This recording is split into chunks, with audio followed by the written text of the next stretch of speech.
he said, it's so cute because he could see the face.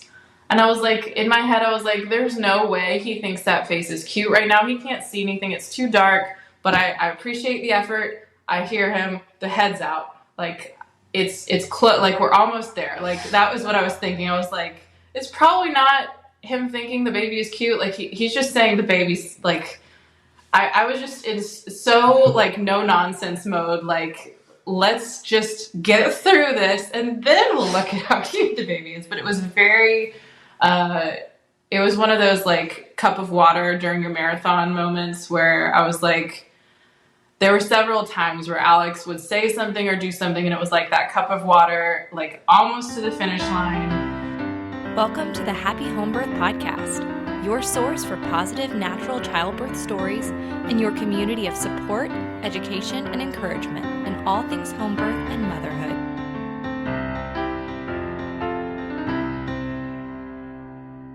Let's say you want a midwife.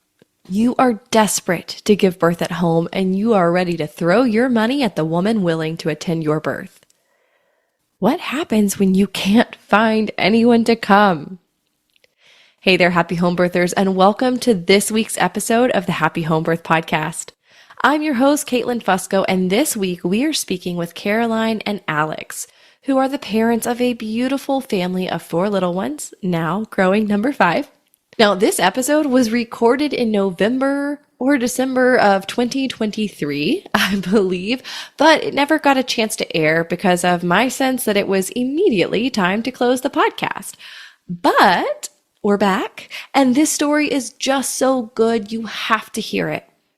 Now, with the updates that we've made to the podcast and our desire to focus more on one story per interview, this episode has been edited to focus on their most recent pregnancy and birth.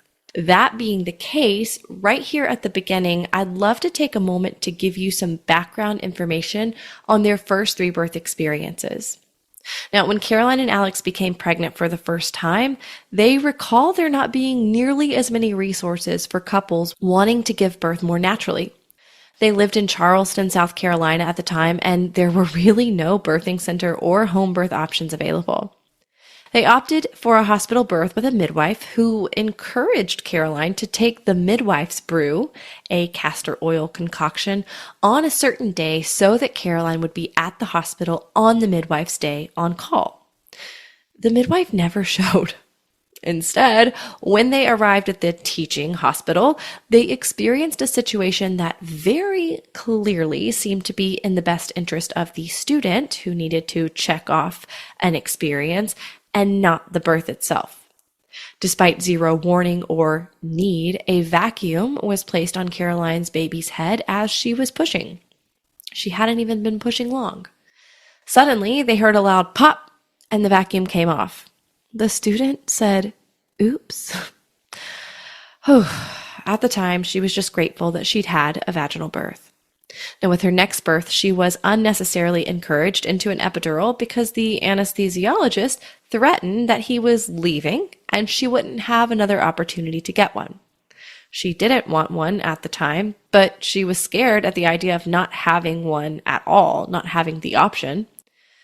Now, she later found out that there was another anesthesiologist coming in to be on call. It wasn't that she had to have one then.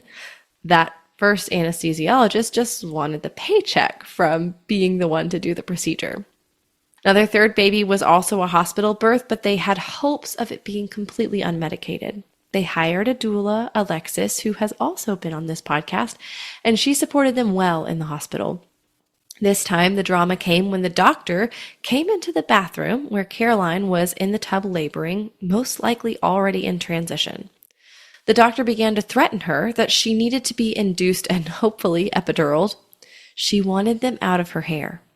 So what are you going to do? This isn't a hotel room. This is not a resort.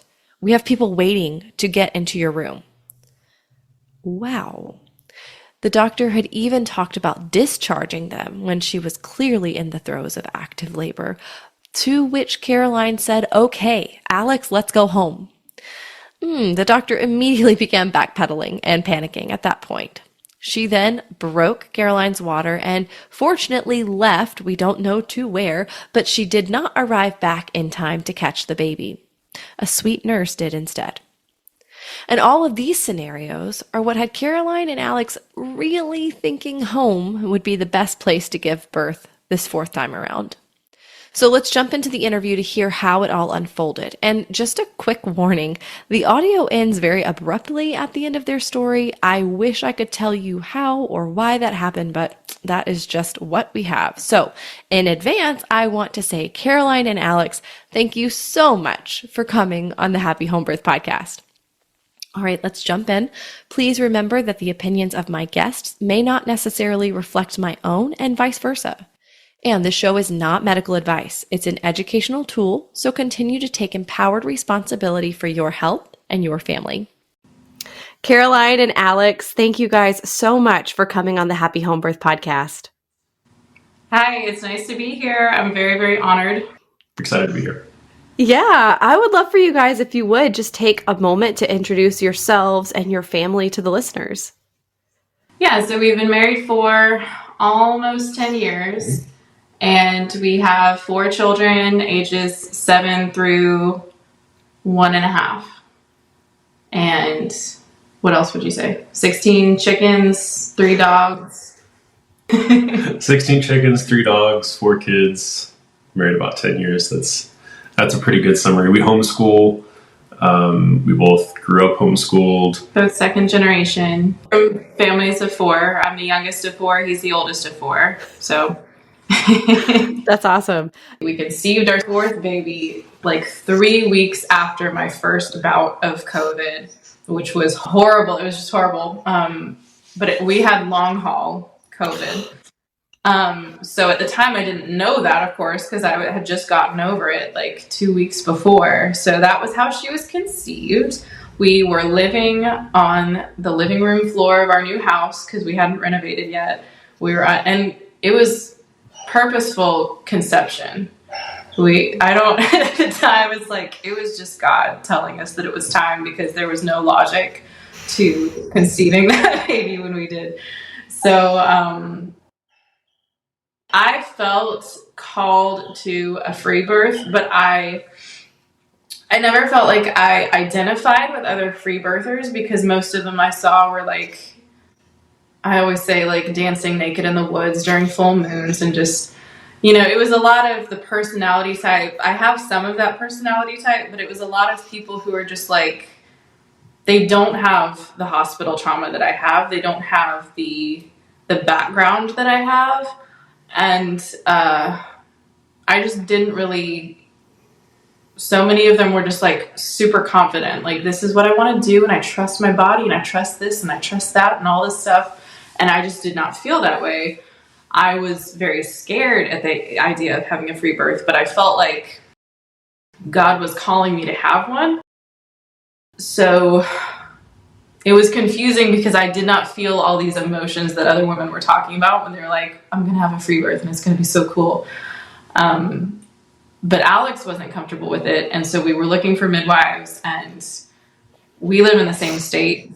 Listeners don't know that, but I don't know what your take is on the selection, but I got one call back out of every single person that I called.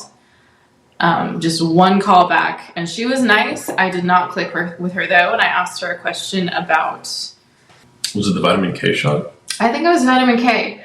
And her answer was not satisfactory for me. She was very medical about her answer. Like, she would ultimately leave the decision up to me, but she was saying, I can't even remember. She was saying all this stuff that just didn't jive with me. I was like, you really seem like you're... Well, the state midwife board has like all these check boxes that midwives have to go through. She did not seem chill or comfortable. And she was very much medical choice. By the book. Like, I've got to check all of these boxes, and there's no leeway. And outside of those boxes, there's plenty of leeway, but I have to check all of these boxes. Right. And I feel like I connect with most people, and everything was fine on the phone, but there was just something missing. Like, I just didn't feel great about her. And then I found out her second midwife was her mother who was going to be out of the country when I was going to be giving birth. And so we went through all of these different options, and I was just like, I don't know what to do. I don't remember what we landed on, but basically, Alexis directed us to her midwife, who was 3 hours away. And she was like...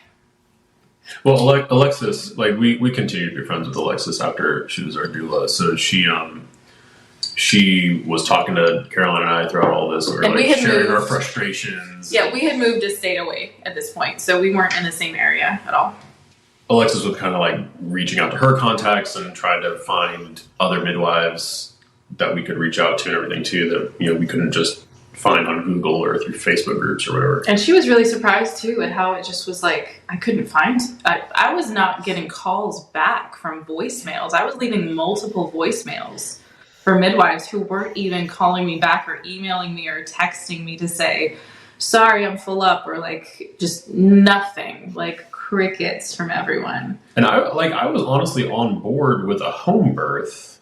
He was a home birth, actually. I was a home birth, yeah. So I was on board with the idea of a home birth, but I wasn't... Very uncomfortable. I was very uncomfortable with a free birth. Yeah. So we decided to go with this midwife, and it was fine. Like, we had to travel 3 hours, and I was like, I don't know if she's going to make it if I go into labor like it has been in the past, and, you know, I go really fast, because I don't really think the stalling was normal for me. I felt like that was the hospital. Things just got kind of weird with the midwife. Like, I can't even remember why. It was just like, things never really clicked. Well, we would like, yeah, she's honestly a great person. Like, it wasn't anything against her. It was like nothing, it didn't align. Things just didn't feel... We would have weird circumstances. So like on this 3 hour drive, we'd get an hour into the drive. She kept having babies right when we would be like an hour into the road trip. Like, she kept having a birth. And it's like, the first couple of times it's like, okay, this is just how it is. And eventually it was like, it feels like we're just not supposed to be here right now. It kind of feels like this isn't our path, I guess. Like, it was just getting weird. And meanwhile, I was still feeling like called to a free birth, but like, God, I don't know what to do because he's not on board. So while you were praying and everything about that, we had already talked about the potential for, hey, we have a midwife who might not make it in time just because of distance.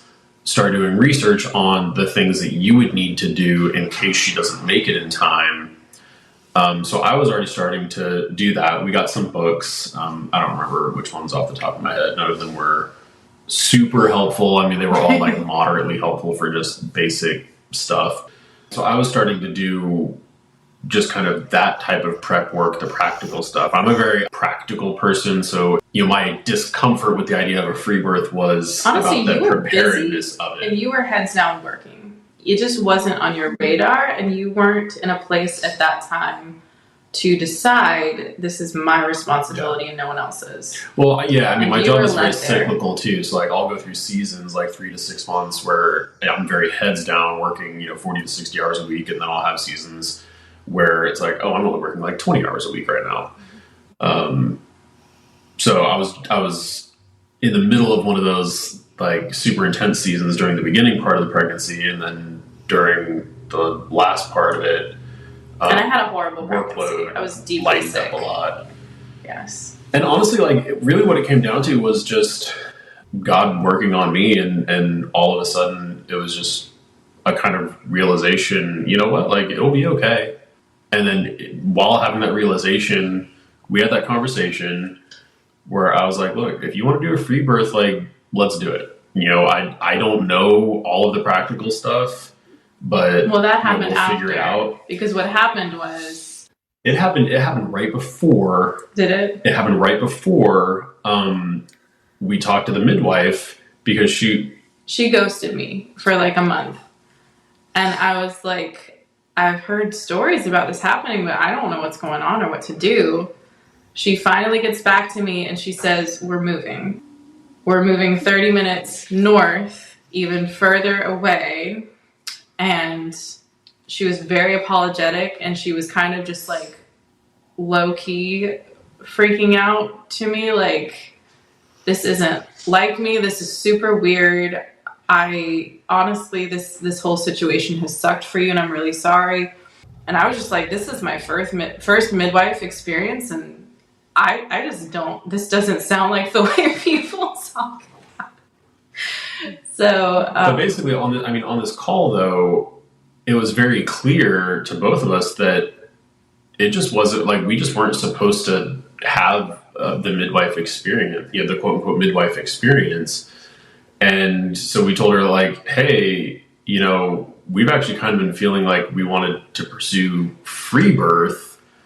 And then we kind of reached out. It was an odd answer to prayer, because I felt like God was once again extending this invitation, like, here it is. This is an easy out for you. Like, you don't even have to fire anyone. This is, here you go. Like, it was weird and it was tough and it was frustrating, but it was like an invitation to say yes to jumping off of a cliff once again, like taking that leap of faith.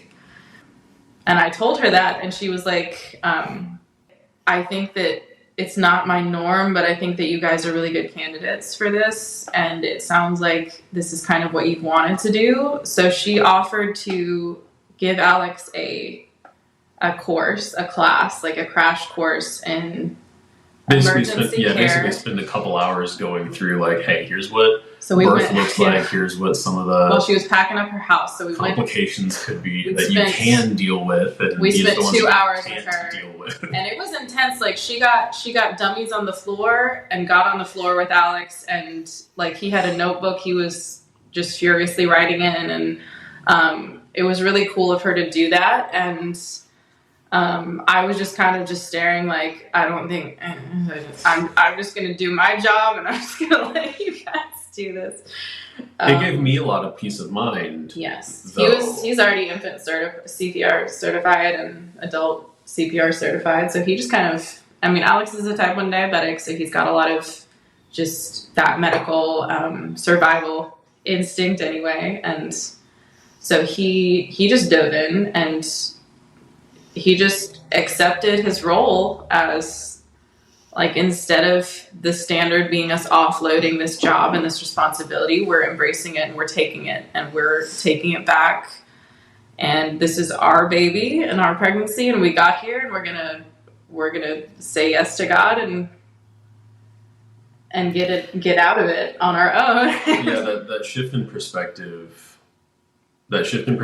from, well, we did the beginning part of it, and then you'll do the end of it, and I'll pay the bills, and I'll be your medical advocate, but the doctor is there, the one who has the actual medical knowledge, and in case anything goes wrong, like, instead of having... It's in their hands. Yeah, instead of any of it being in somebody else's hands, taking on the responsibility, it was great. It honestly was great. Like, at the point where we were able to...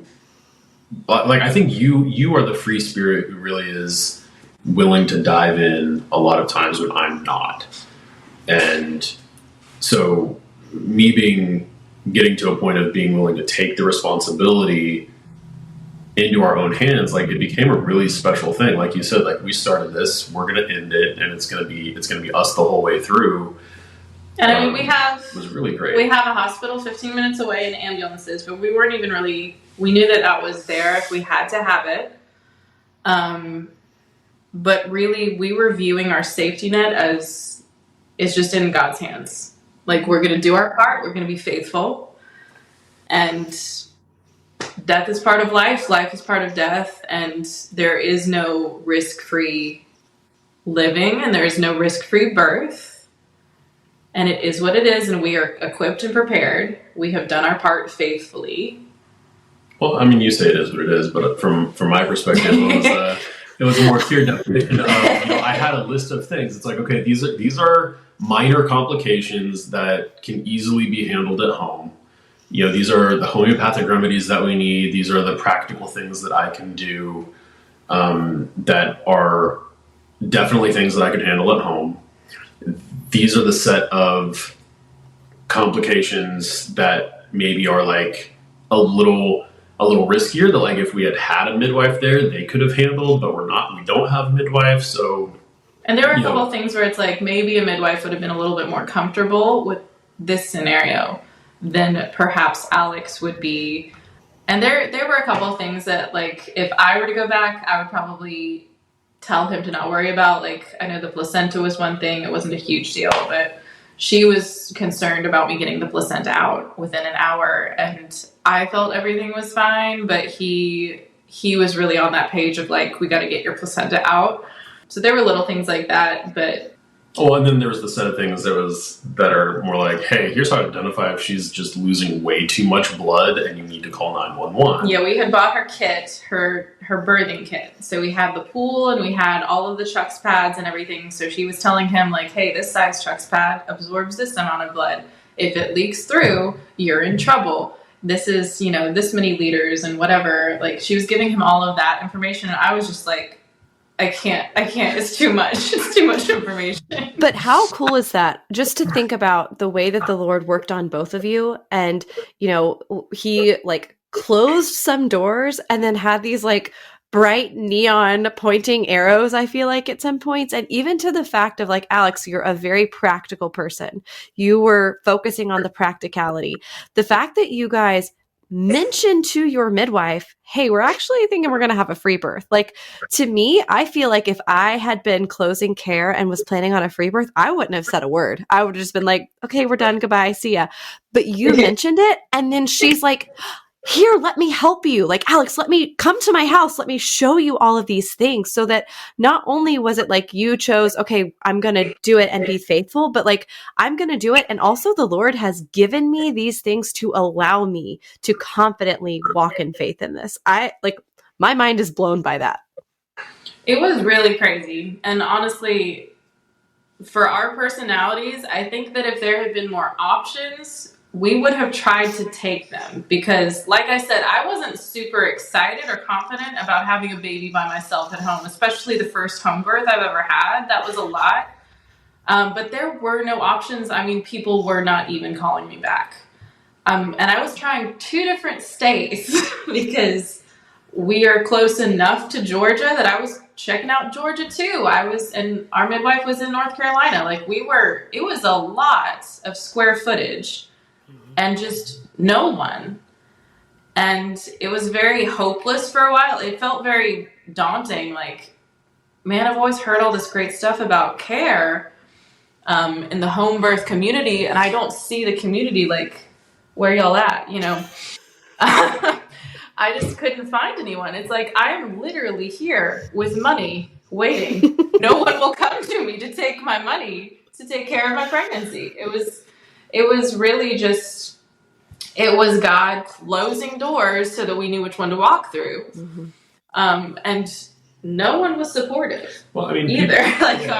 No one in our family thought it was a good idea. I didn't tell my parents because they would have flipped. And later on, I put on my Instagram, later on, my mom told me, thank you for not telling me. Because you're right, I would have freaked out so badly. And they were here babysitting the kids, and they were just kind of waiting for the midwife, and we never lied to them.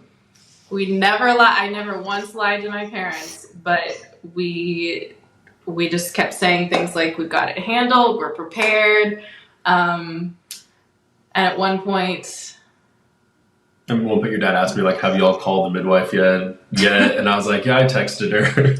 Because I had, I texted her. She wanted to, be in the know through text, like, hey, how are you guys doing? And at one point, I've called her before in the past.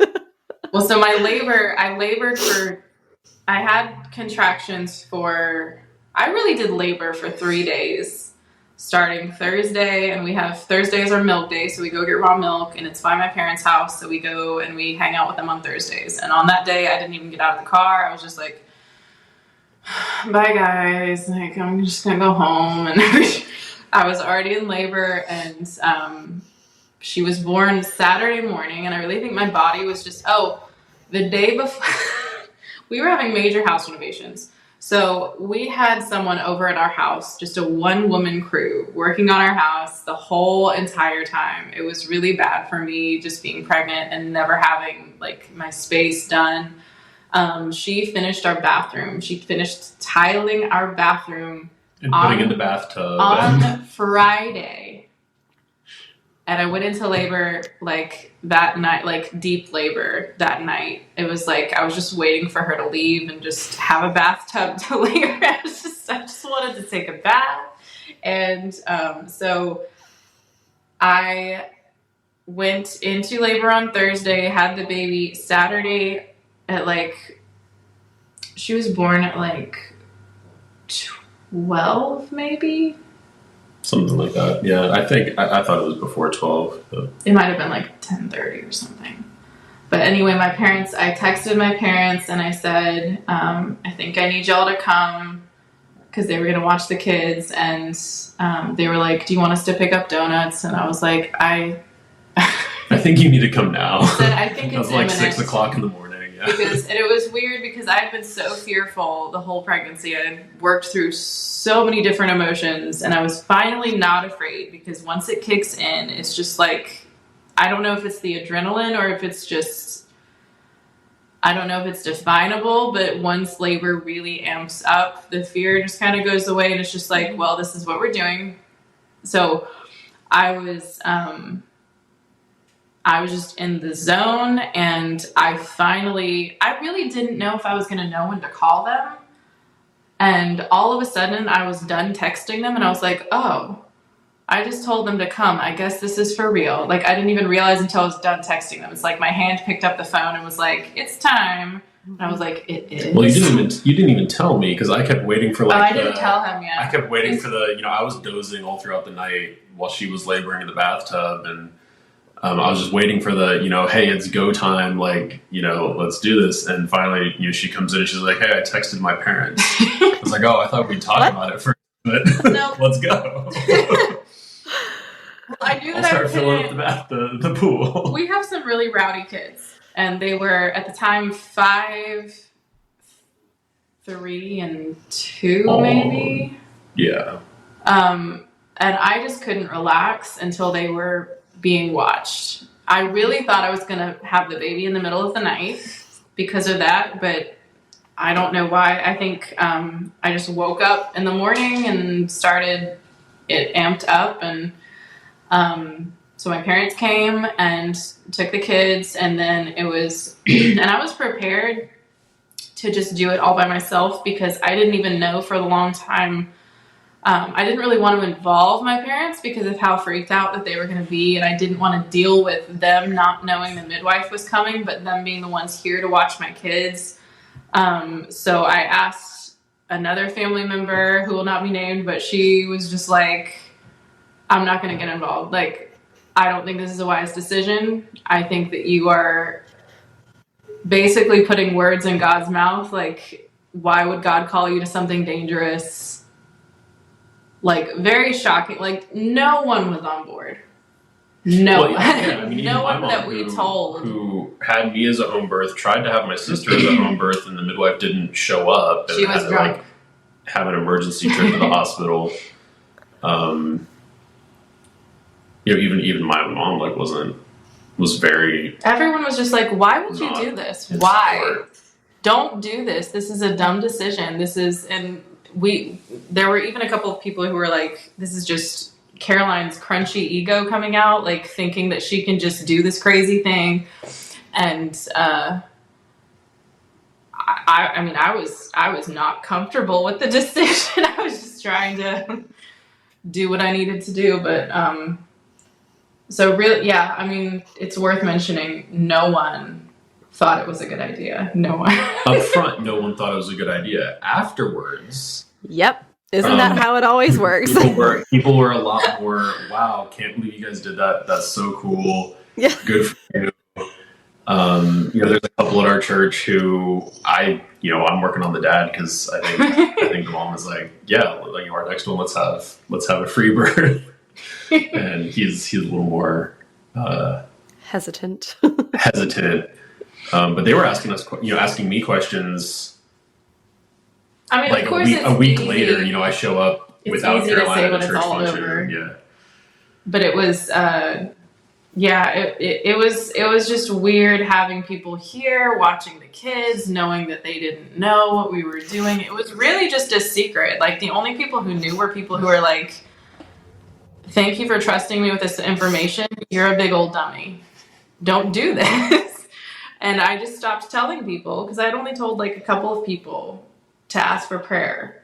And it was really just like, super bad idea. Like, you're asking for prayer for something because you're being reckless. Mm-hmm. Like, don't make a reckless decision and then ask God to cover your butt. That was really like Which, I mean, I do feel like shows us where our faith is. Like, I mean, this idea of, like, is our faith really in the Lord and his divinity, or is our faith in doctors, like, or medical care providers? Something to consider. It's a huge, just theological stance, really, because that's just the way our culture is. It's like, God gave us these resources, you're stupid not to use them, and you're being foolish, you're not being wise, you're not using the resources God gave you. And it's really like, take away the resources, and what do you have? You have your faith, and you have God's design. And are you uncomfortable with that? Why? This has been so fantastic. I am curious to hear. So obviously your parents were there watching your kids. You are laboring. What was the kind of the intense active part of your labor like? And then how did you actually give birth? What did that look like? Well, I was in the tub for a lot of it. And I was, let's see, I think I have a couple of shots on my phone I'm literally getting a scam call right now. That's how many I get. So I lost my mucus plug. I always lose several mucus plugs. Oh, I was going to say June 30th, that Friday is when it says 3:32 p.m. is when I took a picture of the drop. So the baby dropped, and that was like 2 or 3 hours before the person working on our house was going to leave. For like, the project is done. I'm not coming back until the baby is like, we're postpartum. It was going to be like a 3-month or something break. That was the last day. So the baby dropped like a couple of hours before she left. I really think I was just like, I was ready to go. And I also didn't know exactly when I was due because I hadn't had an ultrasound. So I was guessing around the 12th is when I was due. She was born on July 2nd. So I wasn't really expecting it because my first was, evacuated by my own stupidity at 40 weeks, 5 days. My second was 40 weeks on the dot. And my third was 40 weeks, 2 days. So I wasn't expecting a 37-week baby, which is, maybe she was 40, who knows, but I don't think she was. I think in retrospect, I think she was closer to 42 than 40, but maybe, but that was she was cycle. I lost track. She was by far our biggest baby. Well, I was just gonna say I lost my mucus plug at 8:54 a.m. the day before, and I always lose a few of them. I took this horrible, awful picture of myself in the bathtub at 4:17 a.m. because I like to catalog things and just document. And I took a picture, and I just looked terrible. I mean, I was like, I'm gonna have this on record. And then she was born at that says 8:24. I think she was born. I thought she was born around 10:30. But yeah, that sounds right. But so I labored. It really was like 3 days, and I hadn't slept in months because I had horrible symphysis pubis dysfunction. I had restless legs like I had never experienced. I could not sleep because my legs wouldn't stop vibrating and the pain, and then horrible acid reflux and just contractions all the time. I mean, I just wasn't sleeping for months, and I tried all of the things. Nothing helped. So I was exhausted through this labor. And by the time that night beforehand, I spent most of the night in the bathtub. I was trying to leave Alex alone so he could sleep, hopefully. So we at least had one person sleeping. So I was just in the bathtub, just having contractions, and just at that point I knew that it was for real, but I didn't know if it was going to be another day or two because I felt like it hadn't amped up significantly from like 2 days before then when it had started. We had gotten the room ready. We put out the birthing pool and blown it up. We'd put our towels down, everything was laid out on the dresser. Out, like everything was, because he wanted to make sure everything, like any emergency that would happen, he wanted to have his tools laid out and made sure that he was good to go. I was having about 14 contractions an hour, and I was just really miserable, to be honest. It felt like I was, like that feeling like when you're about to throw up.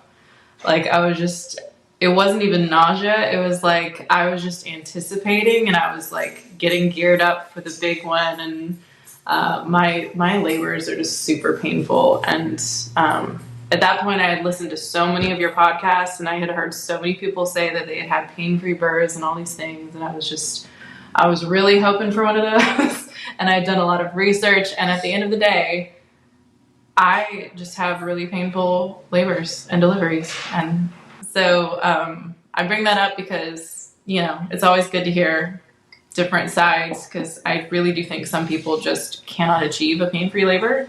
And I was really hoping that this would be the one for me, because I had done all the right things, and I had done all the studying, and I had done the methods and the breathing and all of this stuff. And it definitely helped. However, it was very, very painful. But I was literally falling asleep in between contractions because of how deeply exhausted I was. And I can't believe that happened because...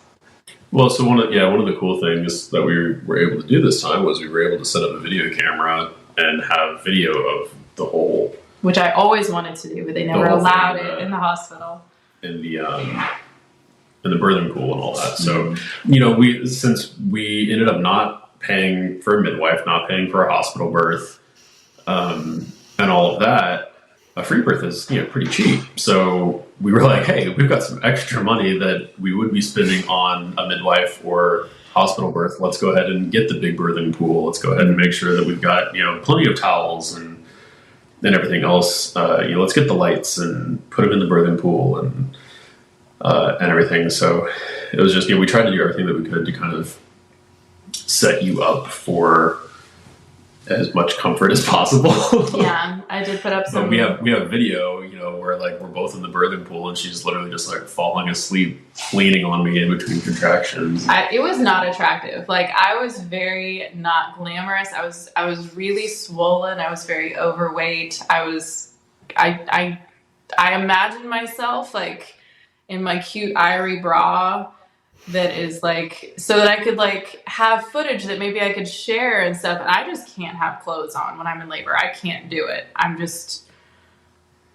just can't. So I was super naked and just exhausted, and like the red face, and my hair was just like everywhere. And then at one point, like I didn't even care anymore. And I'm pretty sure I just had a complete bowel movement in the pool. Like we have footage of it, and Alex is just like taking it in stride, doesn't even get out of the pool like a real champion.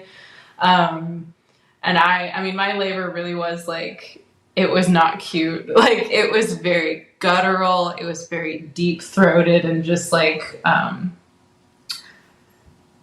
was just in another place. Like I felt like it took forever, but also very little time. But I always listened to music, and I could tell, I was like, a lot of songs have passed. Like this has been like, I don't even know what's going on anymore. We have a pretty big bedroom, and we had the curtains closed, and it was just very, it was kind of a bright day outside, but our curtains were closed.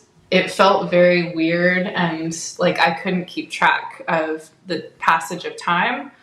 At some point, and I kept having Alex check me, because I like being checked because I do follow a pattern, and I don't really mind being checked. I know that's kind of unusual, but I just don't mind, and he's good at it. So he always checked me after the doctor would, so that he would know what it felt like. So he was always able to go in after the doctor, and like he would have a better gauge usually than the doctor would with my dilation. So I still remember him checking and saying I was a 10,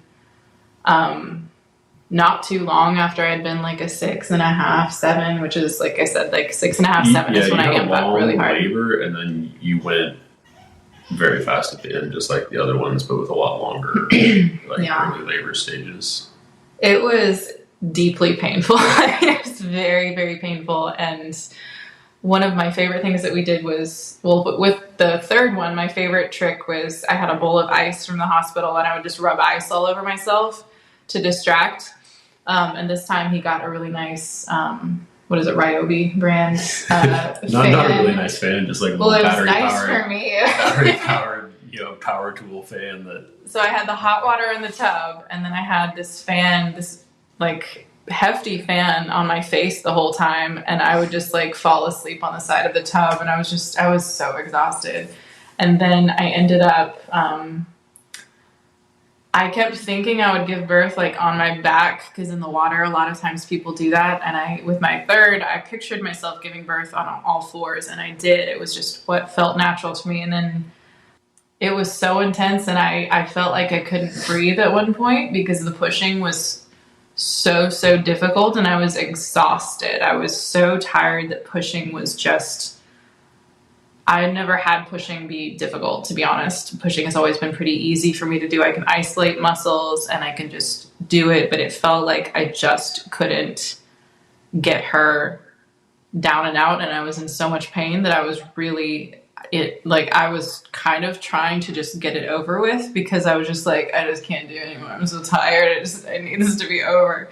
So I definitely kind of force pushed a few times during contractions, and just felt like I couldn't breathe. And at that, like when I kept almost passing out once again from not being able to breathe. Like he was trying to make sure my face was out of the water for keeping your face out of the water, and felt like I needed to remind you, like, hey, take a breath, like breathe in sometimes.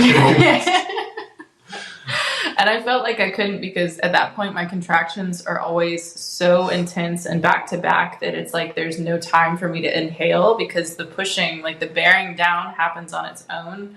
So I would try to inhale, but my body was pushing down and out, and I couldn't get air in.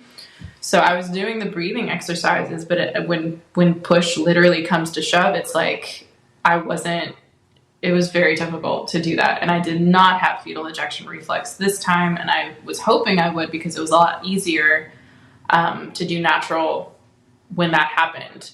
But it was not happening. And it's possible it could have been easier if I got out of the water for a little bit and let gravity work. I was too tired. I was too tired to move. I was just lumbering around like a pig in a trough of mud.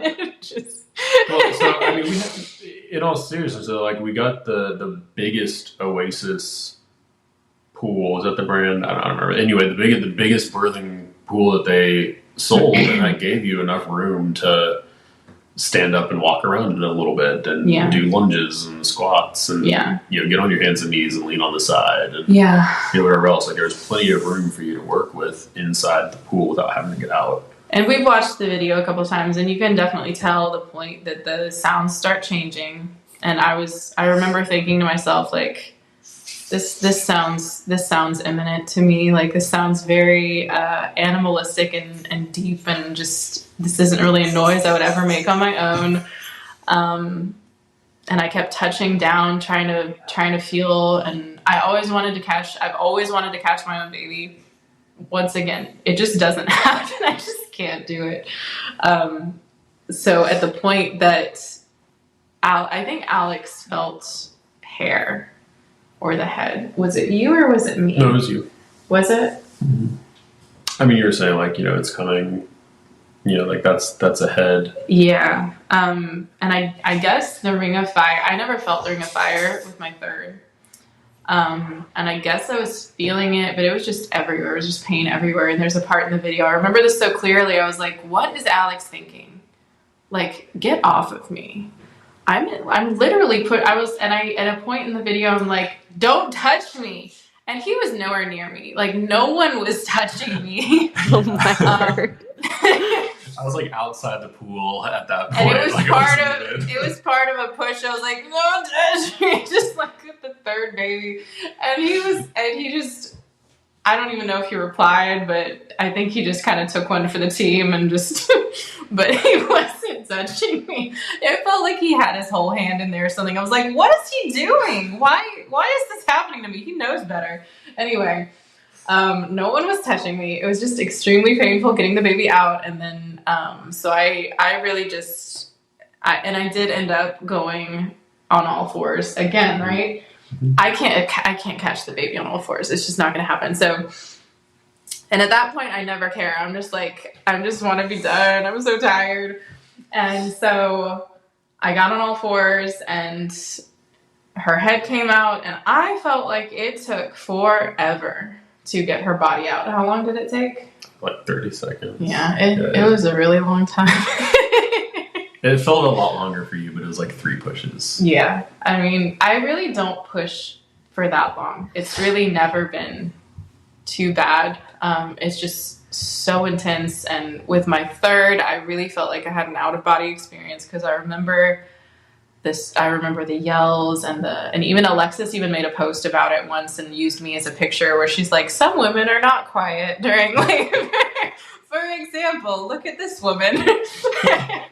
And I felt like I almost was like hovering above on the hospital table, looking down at myself giving birth. It was very surreal. And with this one, I was so tired and it was so surreal that it was almost like I was floating around the room, like bouncing around, I think I was just so unhinged. And just like, it was a deeply spiritual time. And I still remember Alex reading Bible verses off of the wall to me. That I still have in my bedside table drawer, because at one point the baby that we now have from this experience started just ripping them off the wall. But yeah, he read a few verses to me that I had up on the wall, and I was like, yes, I can do it. I can push through. And we were both praying like the whole time. Like a lot of my prayers were, I posted about this on my Instagram too. I was praying in my head like the whole time. And at one point, like I just started praying out loud and I didn't even mean to do it. It just, everything was just coming out. It's like everything was just getting louder and just emerging from me. And so her head came out and I don't know. I think I either thought that she was all out or her head came out, and I did not think it was out because it was still so much pressure that I didn't even register. She was all the way out. Because I think in the video, when we watched it, I had to remind you, like, hey, like one more push. You're not quite there. Still some baby in there. All right. He said, it's so cute because he could see the face. And I was like, in my head, I was like, there's no way he thinks that face is cute right now. He can't see anything. It's too dark.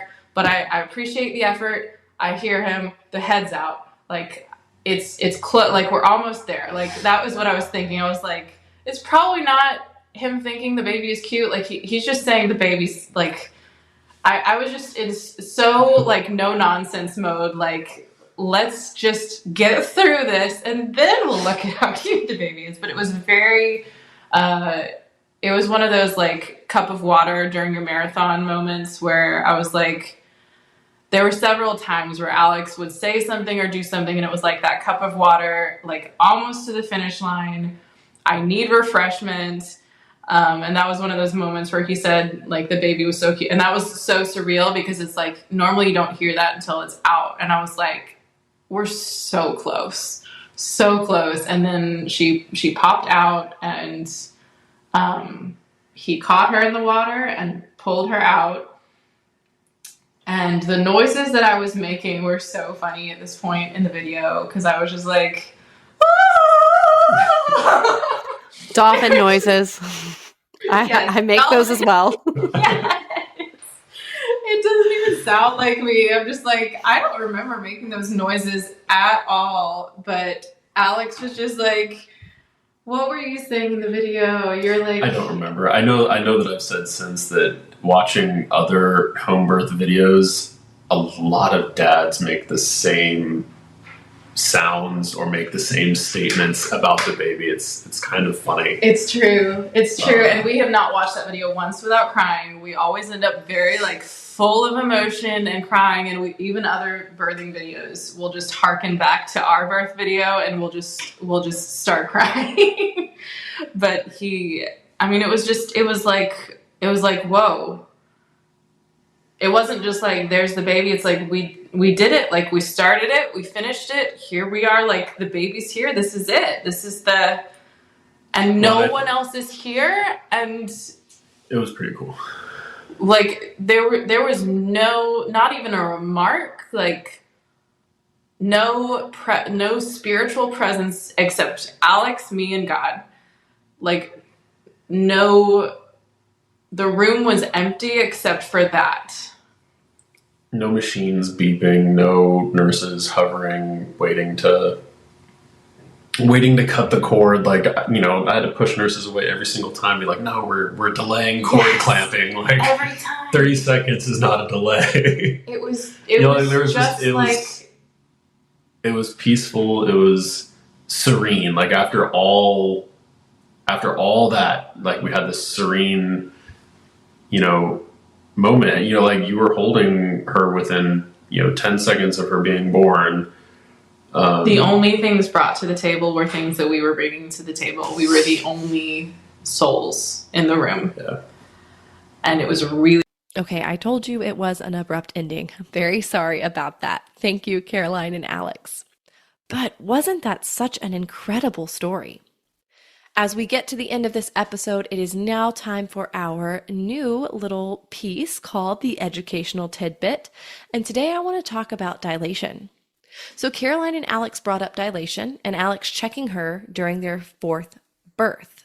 I thought it would be fun to take a quick little look into what's happening underneath the surface of the cervix, that's a little pun, while it's dilating. What's actually causing dilation?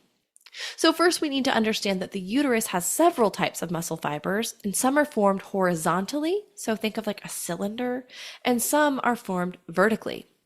When the uterus is contracting during active labor, the main action is actually muscles being pulled up. The muscle fibers all pulling and gathering at the top of the uterus. This pulling motion is what's allowing for the cervix to dilate. It's being pulled back from the top. Now, this is great news because, yes, the cervix is getting larger and larger and we want it to open. But also, all of those powerful muscle fibers are culminating at the top of the uterus, the fundus, and that's where the power of pushing is going to come from. Those muscle fibers will work together to push the baby down and out once it's time, often leading to a fun little feeling known as the fetal ejection reflex. Now, we can talk about that more another time.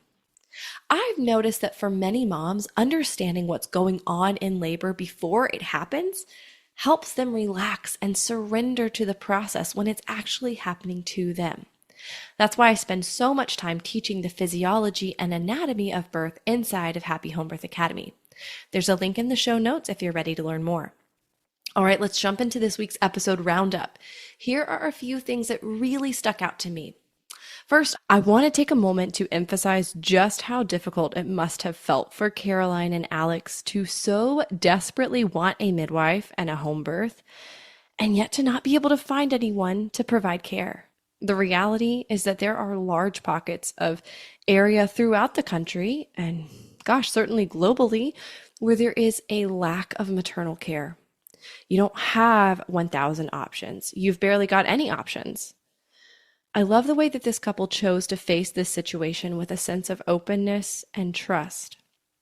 Caroline sensed that the Lord was calling them into giving birth unattended, unassisted, and she trusted. And what's more, the Lord worked it out to where Alex was able to be comfortable and confident too. I also appreciate how this was not taken lightly. There was preparation mentally, spiritually, and in Alex's case, even physically. He was able to receive hands-on training from their former midwife. What a gift. And really, when I think about this, gosh, isn't it just beautiful biblical wisdom? You know, in James 1:5, it says, if any of you lacks wisdom, you should ask God, who gives generously to all without finding fault, and it will be given to you. In this situation, it felt uncertain as to what to do, but when Kaki and Alex asked for wisdom, the Lord was clear. And his wisdom was to give birth unassisted at home. Now, is this worldly wisdom? I mean, for many, and obviously the people that they told, no, it wasn't. No, it wasn't worldly wisdom.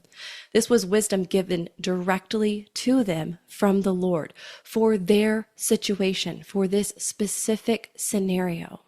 If any of you lacks wisdom, ask, and it will be given generously to you. Maybe it's not going to look like that wisdom. Maybe it's not going to seem like the practical wisdom. But you can ask and not waver and know that you are going to do whatever that wisdom sounds like. And guess what? The wisdom might seem scary. It might seem like it's pushing you past your edges, but that's where the Lord shows up. How beautiful. We can ask for wisdom and we can trust that we will receive it. And now I want to touch on pain and the desire to have a pain-free birth. Listen, there is absolutely nothing wrong with that desire. I love it, and I know that it is so possible for so many. But I also think that there is so much beauty and strength that comes from having a birth that's challenging, that's not pain-free, that's intense, and as Caroline said, animalistic. Motherhood is intense. Motherhood is challenging. Motherhood causes you to be in it for the long haul, even when you are exhausted. Which brings me to my final little point. Caroline mentioned how Alex saying, "It's so cute," was like her little cup of water in the marathon, the bit of hydration she needed to make it to the finish line. How special are those moments we make with our spouse or our birth team? Those intimate little sayings, touches, glances that give us the strength we need when we need it. What a blessing. And what a blessing this story was. I hope that it touched you the way that it touched me. And that's all that I've got for you for today. I'll see you back here next week. Thanks for listening to this week's episode. Are you looking to extend the home birth support, encouragement, and education? Join us in our Facebook group, Happy Homebirth Podcast Community, and check us out on Instagram at Happy Homebirth Podcast.